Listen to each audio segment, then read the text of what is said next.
வணக்கம் விவசாய நண்பர்களே, பள்ளக்காட்டிலேருந்து தர்மா பேசுகிறேன். ஆல்ரெடி சர்க்கரை கிழங்கு போட்டு லைட்டாக கொடி ஒன்று நம்ம வீடியோ ஆல்ரெடி போட்டிருக்கோம். இப்போ பார்த்தீங்கன்னா எப்படி கொடி ஓடி இருக்குன்னு பார்த்துருங்க. இப்போ நம்ம கொஞ்சம் ஒரு 10 சென்டில் தான் சர்க்கரை கிழங்கு எப்படி நம்ம மண்ணுக்கு வருதுன்னு போட்டிருக்கேன். எப்படி வருதுன்னு காமிக்கிறேன் பாருங்கள். எப்படி கொடி ஓடி இருக்குன்னு பாருங்கள். அழகாக நிறையா இதில் கொடி நல்லா நல்லா பச்சை பசைன்னு ஓடி இருக்கு பார்த்தீங்களா. இன்னும் பார்த்தீங்கன்னா 3 வாரத்தில் பிடிங்கிரும் அந்த சர்க்கரை கிழங்க.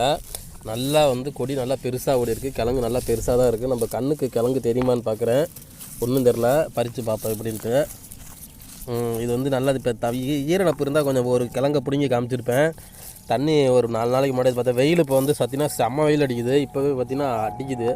நம்ம மார்ச் மாதத்துலேயே பிப்ரவரி மாதத்துலேயே எப்படி கொடி நல்லா ஓடி இருக்குது பார்த்தீங்களா. எல்லாமே இது சர்க்கரை கிழங்கு காடு. நம்ம ஆல்ரெடி சர்க்கரை கிழங்கு நம்ம போட்டதில்லை. இருந்தால் நம்ம சும்மா போட்டு பார்ப்போம் எப்படின்ட்டு. நல்லா தான் வந்திருக்கு.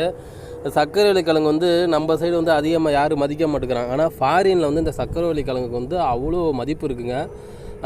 அந்த அளவுக்கு வேல்யூ இருக்குது. ஆனால் அந்த அளவுக்கு அவங்க சாப்பிட்றாங்க. மெடிசன் மருத்துவ குணம் மிக்கது இந்த சர்க்கரை கிழங்கு, உடம்புக்கு அவ்வளோ நல்லது. ஆனால் நம்ம மக்கள் அது யாருக்கு தெரியாது.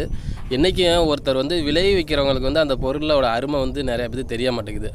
அதனால தான். இல்லாட்டினா நிறைய பேர் போடுவாங்க.